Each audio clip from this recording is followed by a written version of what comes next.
ఆయన ఆత్మ కాబట్టి శరీరంతో ఉంటే డోర్ వేసేస్తాము, బయటికి వెళ్దాం.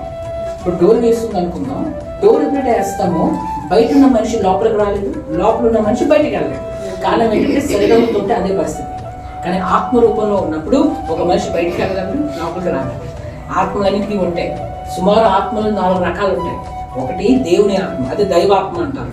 దానికి బైబిల్ ఏమని చెప్పిందంటే పరిశుద్ధాత్మ పేరు పెట్టింది. ప్రజల పరిశుద్ధాత్మ అంటే పరిశుద్ధతను మాకు కలిగించేది. రెండో ఆత్మ ఏంటంటే దురాత్మ, అది సాతాను ఆత్మ. ప్రజల కూడా ఆత్మే. కనుక యోగు కాలంలో ప్రభు అంటారు, నువ్వు ఎక్కడి నుంచి వచ్చావంటే నేను ఇటువటు తిరుగుతూ వచ్చాను సాతాను చెప్తాను. మరి ఇటువటు ఎలా తిరుగుతున్నాడు? ఆత్మ. కనుక సాతాను కూడా ఆత్మ రూపంలో ఉన్నాడు. మూడోది మానవ ఆత్మ. మానవాత్మ మన లోపల ఉంటుంది. అదే ప్రజలో అదే మానవాత్మ అంటారు. మనం కన్ను మూసిన తర్వాత మనం ఎక్కడ ఉండిపోతాం. అందుకే చనిపోయాడు అంటారు. చనిపోయాడు అంటే